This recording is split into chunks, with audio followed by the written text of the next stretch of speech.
Practice 7.14, drawing level curves for a function which maps three-dimensional space to one-dimensional space. Right, and that's exactly what we have here, right? These are my three dimensions, x, y, z, and the function is going to combine all of these and spit out some real number. Cool. So the level curves, remember, it's the points in your domain. So it's going to be x, y, z's. Right? It's going to be points in three dimensions, which all map to the same function values.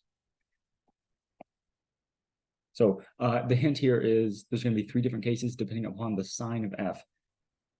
So let's break it up into those three cases. In fact, let's first figure out what the level curve is going to look like. The level curve is when my function spits out just some c value. Right? All of the x, y, z points, which give me a c underneath my function, will be a level curve.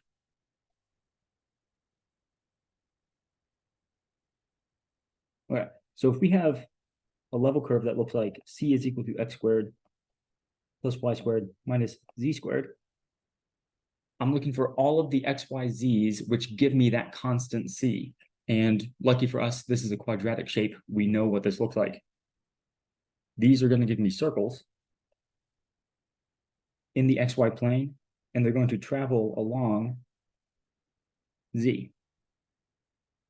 So let's give ourselves a couple cases depending on the sign of the function, the output of the function, this c value. So what happens if c is negative? Just as an example, what if I put a -1 right there? Right, so again, these are circles in the xy plane that travel along the z, but this -1 tells me that there's negative volume when z is equal to 0, right? Because when z is equal to 0, if you replace this with 0, you get that x squared plus y squared has to be -1, and that's never true. So if we were to draw our three-dimensional space, which is where our level curves are going to live, right? The level curve lives in the domain of the function. The domain of this function is 3 dimensions. Then this is going to give me a hyperboloid of 2 sheets.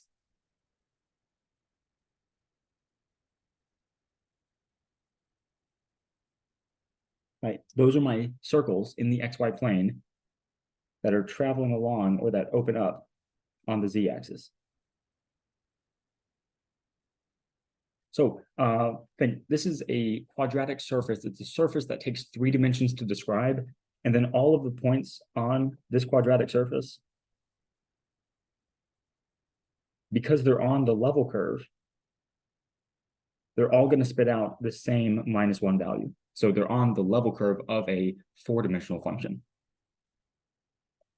The case when we have a 0 as the output of this function, so all of the x, y, z values that give me a 0 underneath this f function.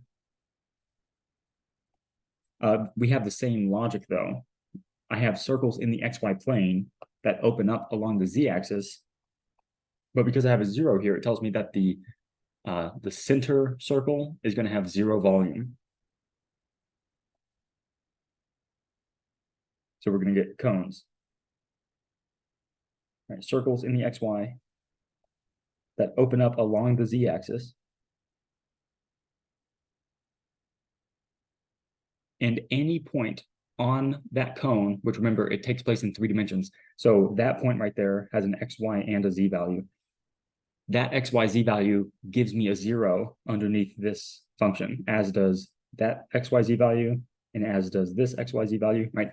Any point on that 3-dimensional surface gives me a level curve, or rather the 3-dimensional surface itself is the level curve.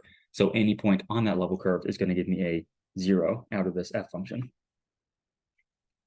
And case 3, when the constant is positive.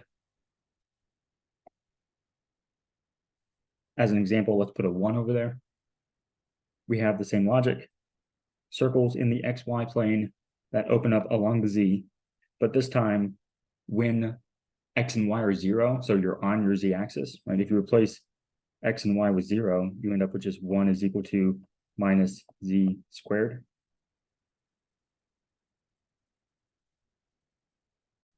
Oh, wait, no, that's not true. We need to, so if I have circles opening along the z-axis,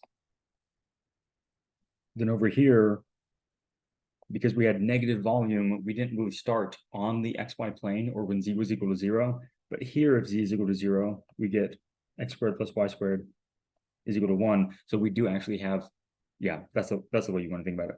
The first circle, so to speak, does actually have positive volume. So we end up with a hyperboloid of 1 sheet. Right, this first circle, when z is equal to 0 on your xy plane, actually does have a radius of 1. So circles in the xy plane that travel along the z. So any point on that quadratic surface is going to give you the same constant 1 over here.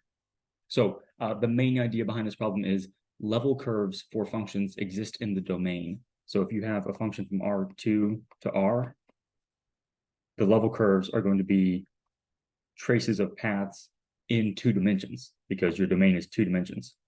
If you have a function from R3 to R, like we did here, your path is not going to exist in 2 dimensions. It's going to take 3 dimensions to describe. Right, and any point, any x, y, z value on that surface is going to map to the same value. That's why it's called a level curve.